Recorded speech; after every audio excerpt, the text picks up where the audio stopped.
once upon a time, a long time ago, in a desert far, far away, there was a people who were walking, trying to get home.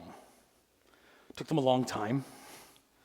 And they walked and they wandered, and on their journey, they came across a king. And this king saw this people, and they were different. He didn't know how or why, but they were different, and he was afraid they were too many or too big or too powerful. And he did what kings at that time would do. He found a prophet or a magician or someone who had something special, a special way with words, and hired him to curse this people so that they wouldn't harm him, so that he wouldn't have to be afraid anymore. And so he hired this prophet, and they climbed up a mountain to look down at the people, and the king said, "All right, curse them." And the prophet opened his mouth to curse, and out came words of blessing. He said, "That's not what I paid you for. I paid you to curse. Let's go a little higher." They climbed higher up the mountain. "All right, time to curse." So the prophet did his prophet things, made a little sacrifice, a little fire, went to curse and opened his mouth, and out came words of blessing. I like you. You can stay. So, all right, one last time. So they went all the way to the top of the mountain so they could see the entire people, could see the whole nation of Israel. He said, "Time to curse." And this time the prophet didn't make any extra sacrifices or burn any fires. He just got ready and opened his mouth and said what was true. He said what he saw.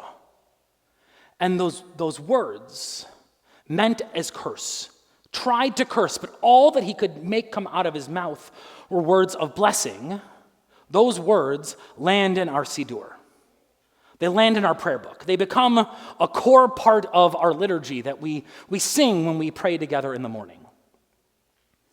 I'm going to rabbinic tangent for a moment. I want to tell you a little bit about blessing. Sometimes when we talk about blessing, it's like the Baruch Atah Adonai. That's a real blessing. It's a, may it be so that, I pray that you, God, please give me. Maybe it's a thank you for. Maybe it's an oops, I'm sorry that I did. I think that sometimes blessing is something different. So Rabbi Fisher has been on her circuit, circuit gauntlet, whatever. She's been meeting all of you at some of your homes. And if you haven't met her at someone's house yet, don't worry, where did Allison go? You can talk to Allison and sign up, and you can come meet Rabbi Fisher. You can talk to Lisa and sign up and meet Rabbi Fisher in people's homes, or here at Kol Ami. But about a year ago, I was doing that. And one of the things I taught you in people's homes, and that I said from, I think there, on Rosh Hashanah, was that my theology, a thing that I believe to be true for myself about where I find God, is in relationship. And something that I've been working on for myself is that if God exists in relationship, then the words we say to each other, that might be blessing.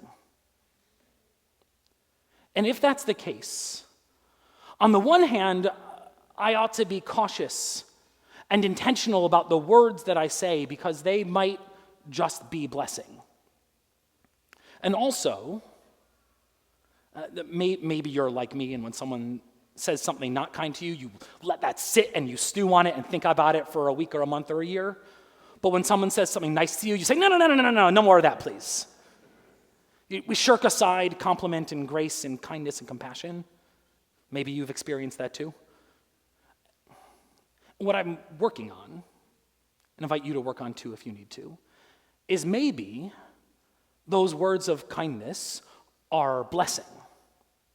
And maybe the institution of blessing isn't about, may you, I hope that you, may it be so that.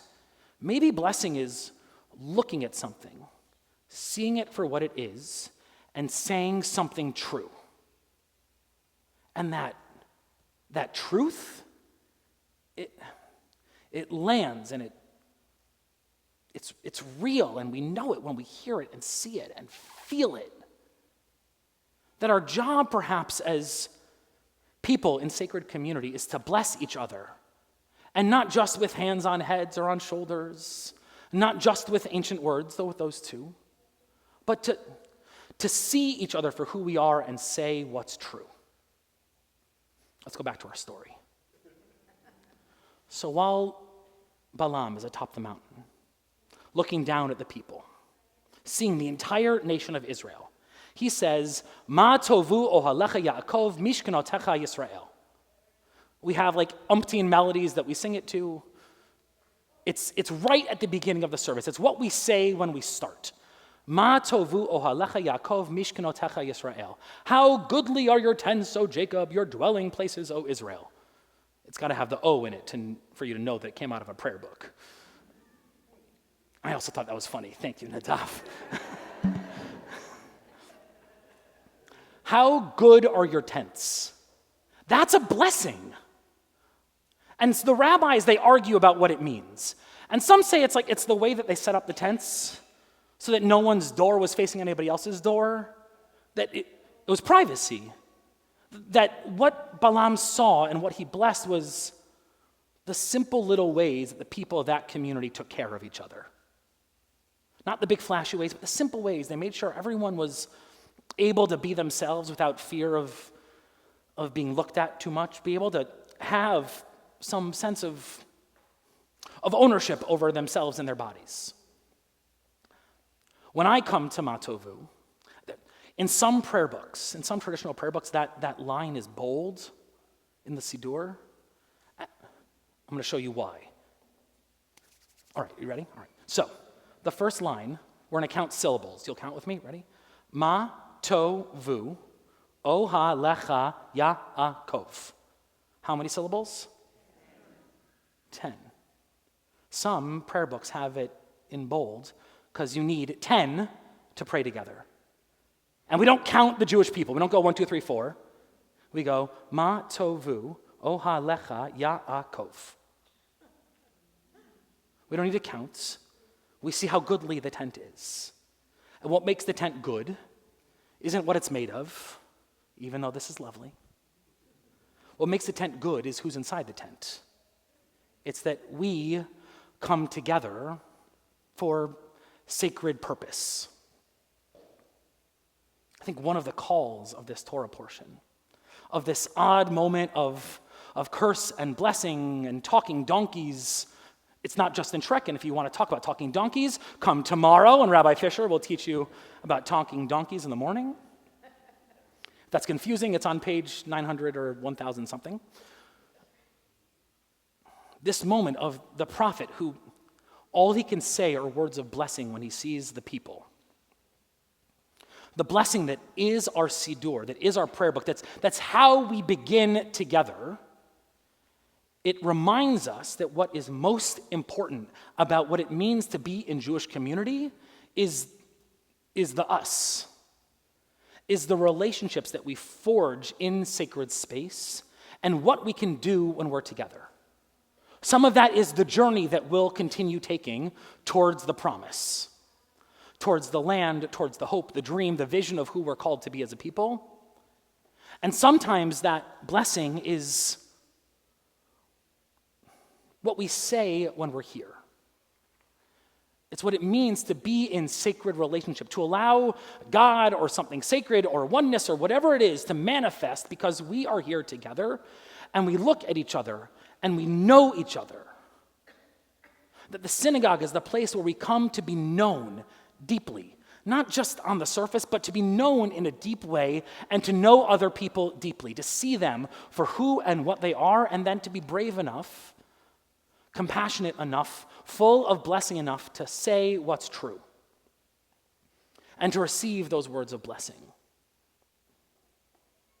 This story, like many of our stories, says the rabbi, is a good story. It's so good that that we say it every time. We sing it every time we're together in the morning. That's how we start, by seeing ourselves as what is good, what is goodly about what it means to be part of this people. So I'll invite you, sometime this week, 5 times. 5 times? Nod. Great, 5 times. Find someone, and maybe you'll bump into them at Oneg, or maybe you'll call them on a drive to somewhere, you'll send them a text message. Say something true about who they are, and what they mean. See what it feels like to be the vessel of blessing. And wonder for a moment how it feels to be the one who receives blessing. That's what we're doing here. That's what makes Kol Ami this place, that special sauce that we have, because of the love and the commitment that we are willing, brave enough, sacred enough to share with one another. 5 people? Nod your heads. May we be worthy of the sacred words that we share together.